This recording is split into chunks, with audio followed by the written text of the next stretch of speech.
नमो नमः मित्रों, मैं अंजू शर्मा संस्कृत जीवन में आप सभी का स्वागत करती हूँ।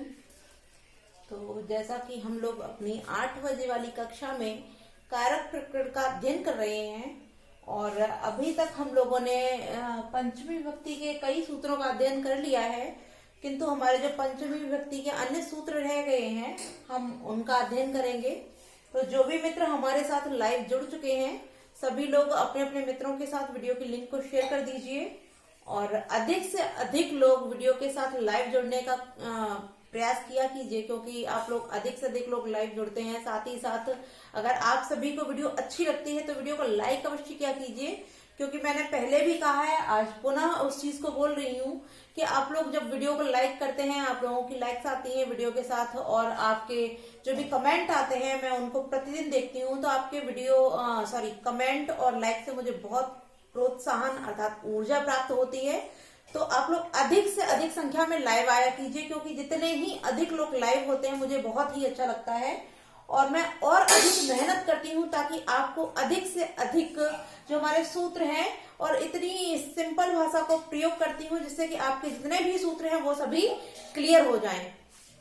तो अभी तक हम लोगों ने जो अपनी पंचमी विभक्ति थी उसके कई सूत्रों का अध्ययन किया है और हमारी वीडियो के साथ जो भी मित्र लाइव जुड़ चुके हैं, जिनमें आरके जी हैं, पंखुड़ी जी हैं, पंखुड़ी वर्मा जी हैं, उर्जिता तिवारी जी हैं, शिल्पी मिश्रा जी हैं, अजय गौड़ हैं, रिहान खान है और आयशा अहमदी जी हैं, साथ ही शुभम मिश्रा जी भी हैं। तो आप सभी लोग लाइव रहा कीजिए और जो भी मित्र वीडियो के साथ लाइव आते हैं कृपया आप सभी लोग पूरी वीडियो देखा कीजिए, क्योंकि पूरी वीडियो ही आप लोगों के लिए बहुत महत्वपूर्ण रहती है।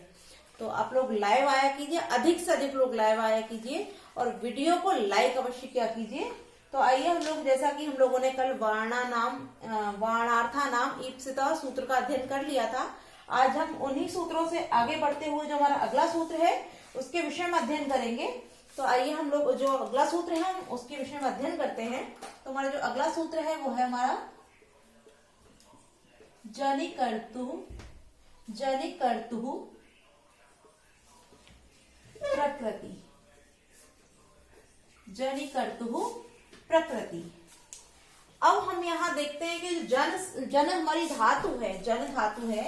इस जन का जो तात्पर्य होता है वो होता है पैदा होना या उत्पन्न होना, पैदा होना या उत्पन्न होना, उत्पन्न होना। तो हमने जाना कि जो जनिकर्तु है, जनिकर्तु तात्पर्य जो जन धातु तात्पर्य जहाँ पैदा होना या उत्पन्न होना जो अर्थ होता है, तो उसके जो कर्ता होता है अर्थात जो उसकी प्रकृति होती है उसमें क्या हो जाता है, उसकी अपादान संज्ञा हो जाती है। तो हमने क्या देखा कि जो पैदा होने वाला जो कारण होता है, पैदा होने का जो कारण होता है, उसकी जो प्रकृति होती है जिससे वो उत्पन्न होती है, उस प्रकृति तात्पर्य जिससे वो उत्पन्न होती है, क्योंकि हम प्रकृति को किस रूप में जानते हैं, जो हमारी प्रकृति है तात्पर्य उस प्रकृति से ही सब कुछ उत्पन्न हुआ है। तो हम प्रकृति से यहाँ तात्पर्य वही है कि जो जनिकर्तु है, जनन करने वाला जो है उसकी प्रकृति अर्थात उसके कारण जो होता है, जो उत्पन्न करने का कारण होता है, उसी की क्या हो जाती है, अपादान संज्ञा हो जाती है। और उसकी अपादान संज्ञा होने के कारण यह सूत्र जो है हमारा वो भी संज्ञा सूत्र होता है। यह भी क्या करता है, क्योंकि ये अपादान संज्ञा करता है, तो अपादान संज्ञा करने के कारण ये जो हमारा सूत्र है ये हमारा संज्ञा सूत्र होता है। अब इसका जो उदाहरण है वो देखते हैं हम। जो इसका उदाहरण है वो है ब्राह्मणः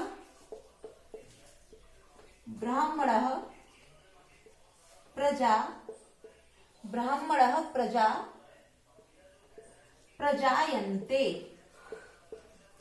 प्रजायन्ते। अब यहाँ क्योंकि यहाँ प्रकृति भी दिया है, अगर प्रकृति नहीं होता, क्योंकि यहाँ यही बताया जा रहा है कि जनुकर्तु जो पैदा होना, जन माने होता है पैदा, तो जनिकर्तु जो जनन करने वाली अर्थात जो पैदा करने वाली प्रकृति, जो प्रकृति है उसी की अपादान संज्ञा होगी।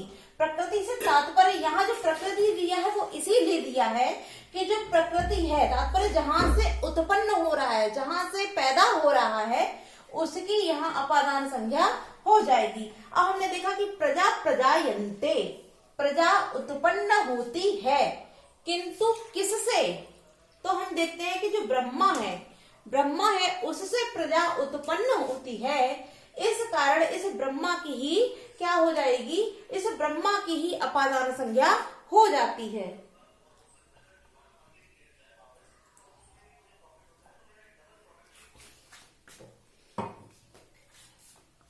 अब ब्रह्मा की उपादान संज्ञा जो हुई है, तो हम पुनः एक प्रश्न, जैसे अगर इससे दो प्रश्न बन सकते हैं, हम उन प्रश्नों को भी जानते चलते हैं कि जो हमारे दो प्रश्न बन सकते हैं इससे। यदि आपसे पूछा जाता है कि इसकी अपादान संज्ञा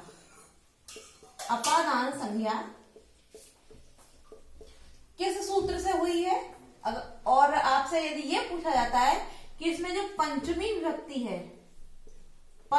विभक्ति है वह किस सूत्र से हुई है। तो हम दोनों ही चीजों के लिए, क्योंकि इससे दो ही प्रश्न बन सकते हैं, या तो आपसे ये पूछा जा सकता है कि ब्राह्मणा प्रजा प्रजायन्ते, इस वाक्य में जो ब्राह्मणा में पंचमी का विधान किया गया है वो पंचमी व्यक्ति किस सूत्र से हुई है, या फिर ये पूछा जा सकता है कि जो ब्राह्मणा है इसकी अपादान संज्ञा किस सूत्र से हुई है। तो यदि आपसे पूछा जाता है कि इसकी अपादान संज्ञा किस सूत्र से हुई है, तब हम इसका क्या करेंगे कि जो अपादान संज्ञा करने वाला हमारा सूत्र है वो कौन सा हो जाएगा? जनिकर्तु प्रकृति, क्योंकि जनिकर्तु प्रकृति सूत्र से ही यहाँ जो पैदा होना, उत्पन्न होने की जो प्रकृति है, प्रकृति तात्पर्य जहां से वो पैदा हो रहा है, तो ब्रह्मा के द्वारा प्रजाओं को उत्पन्न किया जा रहा है, प्रजाओं को पैदा किया जा रहा है। तो यहाँ जो ब्रह्मा है इसकी अपादान संज्ञा जो है वो जनिकर्तु प्रकृति सूत्र से हो जाती है। किंतु जब आपसे ये प्रश्न पूछा जाए कि यहाँ पंचमी व्यक्ति किस सूत्र से होती है, तब पंचमी व्यक्ति जो होगी, क्योंकि अपादान संज्ञा करने वाला सूत्र हमारा हो गया जनिकर्तु प्रकृति, इस सूत्र ने ब्रह्मा की जो क्या थी इसकी अपादान संज्ञा कर दी। किंतु जो इसमें पंचमी व्यक्ति का विधान किया गया है वो किससे हुआ है? अपादाने पंचमी से। तो हम जानेंगे कि अपादान संज्ञा करने वाला जनिकर्तु प्रकृति सूत्र है, किंतु ब्रह्मा में पंचमी व्यक्ति करने वाला जो सूत्र है वो कौन सा हो जाएगा? अपादाने पंचमी। तो हमने इस चीज को क्लियर कर लिया यहाँ पे कि किस सूत्र से यहाँ पर अपादान संज्ञा हुई है और किस सूत्र से यहाँ पर पंचमी व्यक्ति हुई है। तो ब्राह्मणा प्रजा प्रजायन्ते, ब्राह्मणा जो ब्रह्मा है वही क्या है? प्रजाओं के उत्पन्न होने की प्रकृति ब्रह्मा होने के कारण इस ब्रह्मा की अपादान संज्ञा होकर इसमें पंचमी व्यक्ति का विधान कर दिया गया है। ठीक है, एक उदाहरण इसका और हम देख लेते हैं। जैसे हम लोग लिखते हैं जैसे गौमयाद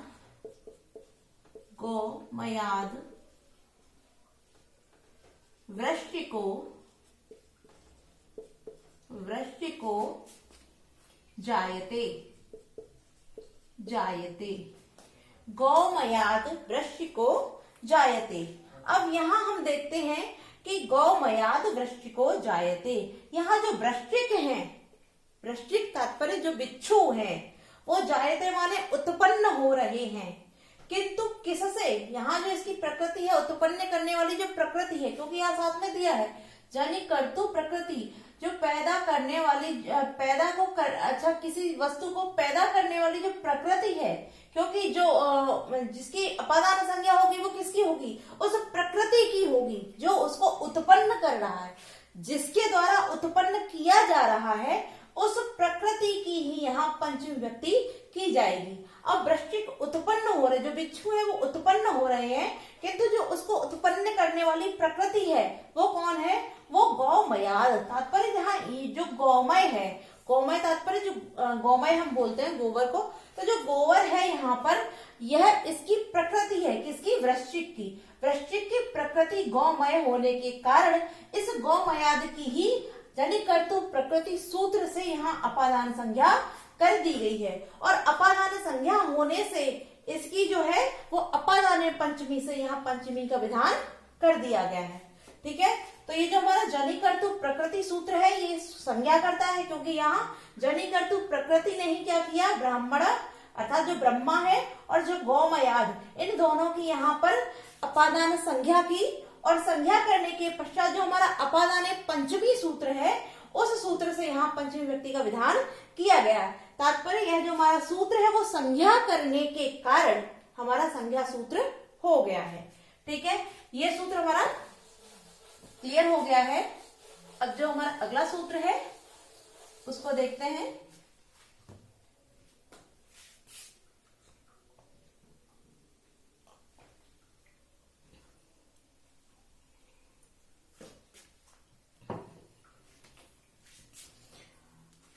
अगला हमारा सूत्र है भुवः प्रभवः। भुवः प्रभवः। अब यहाँ क्या लिखा हुआ है, यहाँ हमारा जो है वो क्या लिखा, प्र उपसर्ग है और भू धातु है। भू धातु है और प्र उपसर्ग है। अब यहाँ क्या बोल रहे हैं, भू धातु और प्र उपसर्ग। भू माने होता है होना और प्र माने प्र जो है हमारा उपसर्ग है। तो प्रभव का तात्पर्य होता है उत्पत्ति या प्रकट होना। ये जो हमारा शब्द बन जाएगा वो क्या हो जाएगा, प्रभव। प्रभव और प्रभव का जो तात्पर्य है वो क्या होता है, उत्पन्न होना या प्रकट होना। उत्पन्न होना या प्रकट होना। अब हमने देखा कि यहाँ क्या बता रहे हैं, जो प्र और भू धातु के कर्ता है, प्रभवा के जो कर्ता है, प्रभवा मैंने बता दिया कि प्रथम प्रकट होने का जो स्थान है उसकी यहाँ भुवा प्रभवा जो हमारा सूत्र है उसकी अपादान संज्ञा कर देता है।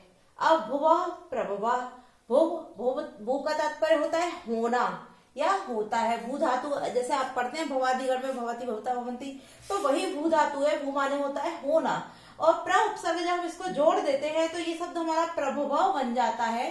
तो ये क्या बता रहा है कि उत्पन्न होना या प्रकट होना।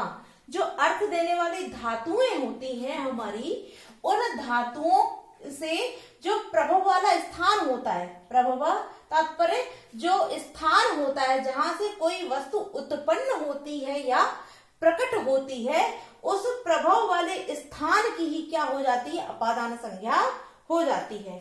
तो इसका जो उदाहरण है वो देखते हैं हम। जैसे हेमवतो, हेमवतो गंगा, हेमवतो गंगा प्रभवती, हेमवतो गंगा प्रभवती। अब हमने क्या देखा कि जो गंगा है वो निकलती है या प्रकट होती है या उत्पन्न होती है, किंतु कहां से, जो उसका प्रभव है, उत्पन्न होने वाला स्थान है।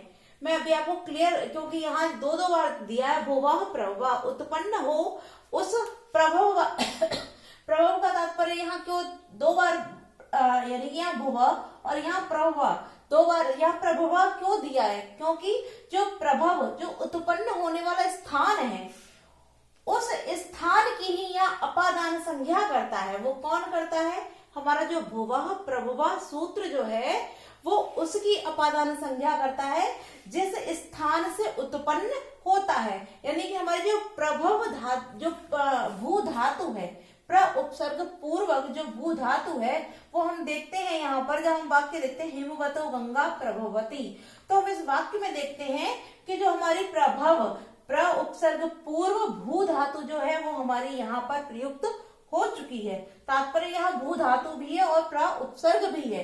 तो भू धातु प्र उपसर्ग पूर्व यहाँ प्रयुक्त है और इसके प्रयुक्त होने के कारण अब क्योंकि कौन, गंगा उत्पन्न होती है या गंगा प्रकट होती है, तो यहाँ गंगा प्रकट हो रही है, किंतु होगी किसमें, जो जिसकी अपादान संज्ञा होगी किसकी, तो यहाँ दे रहे हैं प्रभवः। प्रभवः तात्पर्य जो उत्पत्ति का स्थान है, जो स्थल है जहां से वो प्रकट हो रहा है या उत्पन्न हो रहा है, उस उत्पत्ति स्थान या स्थल में ही उस स्थल या स्थान की ही अपादान संज्ञा हो जाएगी। और ये सूत्र भी हमारा अपादान संज्ञा कर रहा है, तो जब संज्ञा कर रहा है तो ये सूत्र भी हमारा संज्ञा सूत्र हो जाएगा, क्योंकि जितने भी हमारे संज्ञा करने वाले सूत्र हैं वो सभी हमारे संज्ञा सूत्र हो जाते हैं। तो हमने क्या देखा कि हिमवतो गंगा प्रवहति, हिमालय से गंगा निकलती है। तो हिमालय से निकलने के कारण, क्योंकि हिमालय से निकलती है तो हिमालय से निकलने के कारण जो पंचमी होगी वो किसकी होगी? हिमालय की होगी। इसीलिए यहाँ जो अपादान संज्ञा की है वो किसने की है? भुवा प्रभुवा। इस सूत्र से हिमवत जो है इसकी अपादान संज्ञा कर दी गई है। तो हिमवत की अपादान संज्ञा की है भुवा प्रभुवा सूत्र ने, और जो इसमें पंचमी का विधान हुआ है वो अपादान पंचमी सूत्र से हो जाता है। तो हमने क्या देखा, क्योंकि प्र उपसर्ग पूर्वक भू धातु भी यहाँ दी है, और क्योंकि जो जिसकी अपादान संज्ञा किसकी होगी? जो प्रभव का स्थान है, जो उत्पत्ति स्थल है, स्थान है, उसकी ही यहाँ पंचमी, उसी की अपादान संज्ञा होनी है। तो यहाँ प्रभव का स्थान क्या है? हिमवत। हिमवत प्रभव स्थान होने के कारण इस हिमवत की अपादान संज्ञा भुवा प्रभुवा सूत्र से कर दी गई है। और इसकी अपादान संज्ञा भुवा प्रभुवा सूत्र से हो जाने से अपादान पंचमी जो हमारा सूत्र होता है उसके द्वारा यहाँ हिमवत में पंचमी विभक्ति का विधान कर दिया गया है, क्योंकि हिमवत की अपादान संज्ञा भुवा प्रभुवा के द्वारा की गई और अपादान पंचमी सूत्र से यहाँ पंचमी विभक्ति का विधान करके यहाँ रूप क्या बन गया, इसका जो वाक्य हुआ वो क्या बन गया हमारा? हिमवतो गंगा प्रभवती।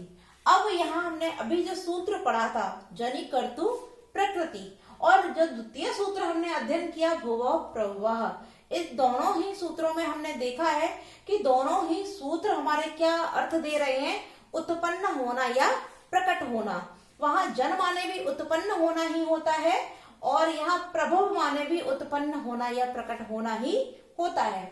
अब हम यहाँ एक चीज, जैसे कि अगर हमसे कुछ जो हमारे उदाहरण दिए गए हैं उन्हीं उदाहरणों को देकर यदि हमसे पूछा जाता है कि इस उदाहरण जैसे हिमवतो गंगा प्रभवती, ये आपके समक्ष दे दिया जाए और पूछा जाए कि इसमें किस सूत्र से या किस सूत्र से यहाँ अपादान संज्ञा की गई है, तो आपने कुछ जो उदाहरण पढ़े हैं वो तो आप सरलता से जान लेते हैं कि यहाँ जो भुवा प्रभुवा है इसी सूत्र से इसकी अपादान संज्ञा की गई है। और यदि आपसे उदाहरण पूछा जाता है ब्राह्मण प्रजा प्रजायन्ते, तब भी आप जानते हैं क्योंकि उसका अध्ययन आप कर चुके हैं, तो जान लेते हैं कि जो हमारा जनि कर्तु प्रकृति है उस सूत्र के द्वारा उसकी अपादान संज्ञा की गई है। किंतु यदि आपसे इन दोनों से भिन्न कोई भी अन्य उदाहरण देके यदि पूछा जाता है तो आप वहां किस प्रकार से क्लियर करेंगे कि यहाँ भुवा प्रभुवा सूत्र है या फिर जो जनि कर्तु प्रकृति है उसके द्वारा यहाँ पंचमी अपादान संज्ञा की गई है। तो उस चीज को हम क्लियर कर लेते हैं, क्योंकि दोनों ही जो उदाहरण देते हैं वो हमारा उत्पन्न होना ही दे देते हैं। जैसे अभी हमने जो हमारा उदाहरण था उसको हम लिख लेते हैं, जैसे कि हिमवतो गंगा प्रभवती, या फिर यहाँ जो उदाहरण है वो लिख लेते हैं ब्राह्मणः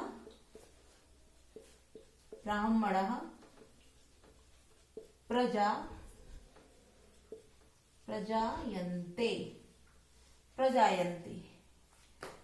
यहाँ हमारा जो सूत्र है वो कौन सा है? जनि कर्तु प्रकृति।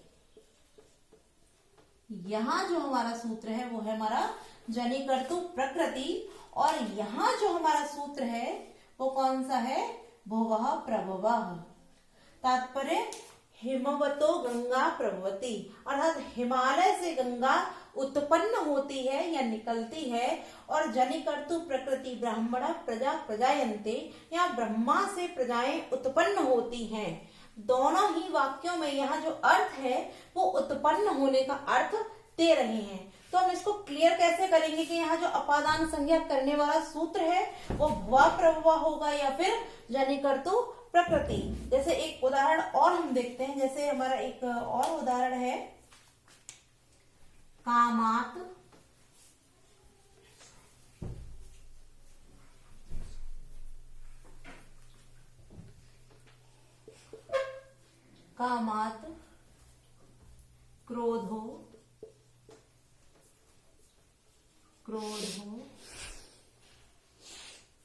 अभिजायते,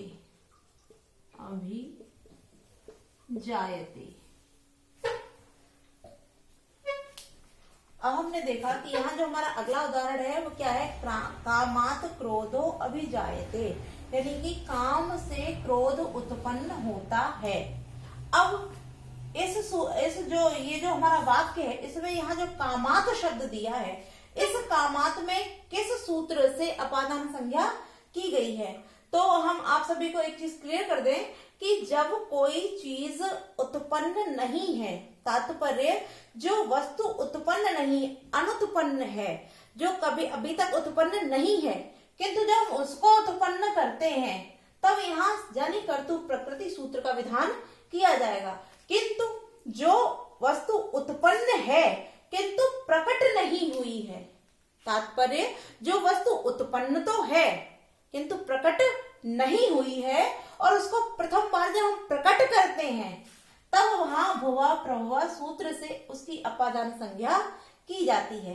जैसे हम दोनों ही उदाहरणों को देखते हैं, जब हम देखते हैं ब्रह्मा के द्वारा प्रजाओं को उत्पन्न किया जाता है, तो जो प्रजाएं हैं वो उत्पन्न नहीं है, अब उनको उत्पन्न किया जा रहा है, अर्थात जो अनुत्पन्न है, जो पहले से उत्पन्न नहीं है, जिसको पश्चात में उत्पन्न किया जा रहा है। तो यहाँ जो प्रजाएं हैं उनको बाद में उत्पन्न किया जा रहा है। यहाँ जो प्रजा है ये पहले से उत्पन्न नहीं है, ये ब्रह्मा के द्वारा अब उत्पन्न की जा रही है, इसलिए यहाँ जो ब्राह्मण है इसकी अपादान संज्ञा करने वाला सूत्र हमारा क्या है, जनि कर्तु प्रकृति। किंतु जो हमारा अगला जो उदाहरण था, हिमवतो गंगा प्रभवती, यहाँ हम क्या जानते हैं, जो पहले से उत्पन्न तो है किंतु हमारे समक्ष प्रकट नहीं है। जैसे हम सभी जानते हैं कि जो गंगा है उस गंगा का जो उत्पत्ति स्थल हम मानते हैं, जैसे कि हमारे वेदों में कहा गया है कि जो गंगा है वो ब्रह्मा के कमंडल से निकली है, इस प्रकार हम जानते हैं। तो वह गंगा तो उत्पन्न थी किंतु वह प्रकट नहीं थी। प्रकट कहाँ से हुई है, हिमालय से, तो वह पहले से उत्पन्न है किंतु प्रकट नहीं है। जब प्रथम प्रकट होंगी तब वहां जो सूत्र हमारा लगेगा वो हो जाएगा भुवा प्रभुवा, तात्पर्य जो पहले से उत्पन्न है और उसको प्रकट किया जा रहा है, तब वहां जो अपादान संज्ञा करने वाला सूत्र है वो हमारा हो जाएगा भुवा प्रभुवा। ठीक है, तो आप दोनों में ही कंफ्यूजन खत्म हो गया होगा। तो आज के लिए इतना ही। वीडियो को लाइक अवश्य कीजिए। नमो नमः।